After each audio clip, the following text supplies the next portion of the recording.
সম্মানিত ভিউয়ার্স, শিক্ষার্থী বন্ধুরা, আপনাদের সকলকে জানাই আন্তরিক সালাম ও মোবারকবাদ। গুরুত্বপূর্ণ একটি বিষয় নিয়ে, একটি নিউজ নিয়ে, একটি সংবাদ নিয়ে আপনাদের সামনে হাজির হয়েছি। আশা করি আপনারা পুরো ভিডিওটির সাথে থাকবেন। সম্মানিত ভিউয়ার্স, আমি আজকে আপনাদেরকে বিস্তারিত জানাতে যাচ্ছি যে ঘটনাটি, যে সংবাদটি, সেটি হচ্ছে ইসলামী বিশ্ববিদ্যালয়ের পরীক্ষা স্থগিত করা হয়েছে। দৈনিক শিক্ষা.com থেকে আমরা যতটুকু জানতে পেরেছি সেই তথ্য অনুযায়ী আপনাদের সামনে পুরো ঘটনাটি তুলে ধরার চেষ্টা করছি। আশা করি আপনারা সকলেই এই নিউজটির সাথে থাকবেন। সম্মানিত ভিউয়ার্স, আমরা দেখতে পাচ্ছি স্ক্রিনে যে ইসলামী বিশ্ববিদ্যালয়ের পরীক্ষা স্থগিত। শিক্ষা মন্ত্রণালয়ের সিদ্ধান্তে ইসলামী বিশ্ববিদ্যালয়ের বিভিন্ন বিভাগের চলমান ও অনুষ্ঠিত পরীক্ষা স্থগিত করা হয়েছে। সোমবার 22 ফেব্রুয়ারি সন্ধ্যায় বিশ্ববিদ্যালয়ের ভিসি অধ্যক্ষ ডক্টর শেখ আব্দুল সালাম এ সিদ্ধান্ত নিয়েছেন। বিশ্ববিদ্যালয়ের ভারপ্রাপ্ত রেজিস্ট্রার আতাউর রহমান দৈনিক শিক্ষা.com-কে এই তথ্য নিশ্চিত করেছেন। সম্মানিত ভিউয়ার্স, আমি আপনাদেরকে একটি বিষয় খুবই গুরুত্বপূর্ণ সহকারে জানাতে চাচ্ছিলাম যে বিশ্ববিদ্যালয়ের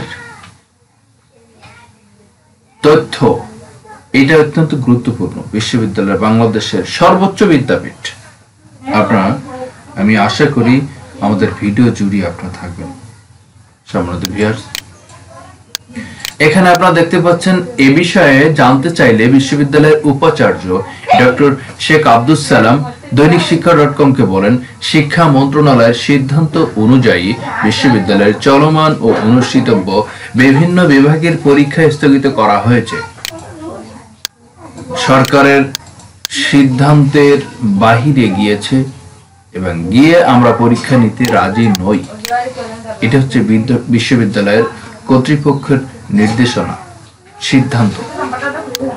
দুপুরে এক সংবাদ সম্মেলনে শিক্ষামন্ত্রী ডক্টর দীপু মনি জানান, ঈদুল ফিতরের পরে আগামী 24 মে পাবলিক, প্রাইভেট সহ সব বিশ্ববিদ্যালয়গুলোর ক্লাস শুরু হবে। আর এর এক সপ্তাহ আগে 17 মে থেকে বিশ্ববিদ্যালয়গুলোর আবাসিক হল খুলে দেওয়া হবে। এর মধ্যে বিশ্ববিদ্যালয়গুলোর আবাসিক হল সব শিক্ষার্থী সহ শিক্ষা কর্মচারীদের করোনা টিকার আওতায় আনা হবে। মানে আমরা বিষয়টি বুঝতে পারছি যে করোনাকালীন যে টিকা চলছে, এই টিকা সম্পন্ন হলে শিক্ষা প্রতিষ্ঠানগুলো আশা করা যায় খুলতে চাচ্ছেন এবং শিক্ষা প্রতিষ্ঠানগুলো খোলার ব্যাপারে শিক্ষা মন্ত্রণালয় সহ গভর্নমেন্টের অভ্যন্তরীণ বিষয় খুবই আন্তরিক। মানে শিক্ষা প্রতিষ্ঠান খুলতে তারা খুবই আগ্রহী, কিন্তু আসলে করোনার টিকাকালীন চলাকালীন এবং করোনার টিকা প্রথম অবস্থাতে যদি শেষ না নামে, এটা আসলে বেমানান হয়ে যাবে। এটা অনেক বিস্তারিত। যাই হোক, আমি আপনাদের বলতে চাচ্ছি যে করোনা টিকা হয়ে গেলে শিক্ষা প্রতিষ্ঠানগুলো খুলে যাবে ইনশাল্লাহ। শিক্ষামন্ত্রী আরো জানান, 24 মে পর্যন্ত বিশ্ববিদ্যালয়গুলোর অনলাইন ক্লাস চলবে। এ সময়ের মধ্যে বিশ্ববিদ্যালয়ের কোনো পরীক্ষা হবে না। হলগুলো দীর্ঘ 1 বছর ধরে ব্যবহৃত হচ্ছে না, তাই 17 মের মধ্যে বিশ্ববিদ্যালয়গুলোর হলগুলোর খোলার, সংস্কার করার নির্দেশনা দেওয়া হয়েছে। শিক্ষামন্ত্রী এই ঘোষণার পরই বিভিন্ন বিভাগের চলমান ও অনুষ্ঠিতব্য পরীক্ষা স্থগিত করার সিদ্ধান্ত নিল ইসলামী বিশ্ববিদ্যালয় প্রশাসন।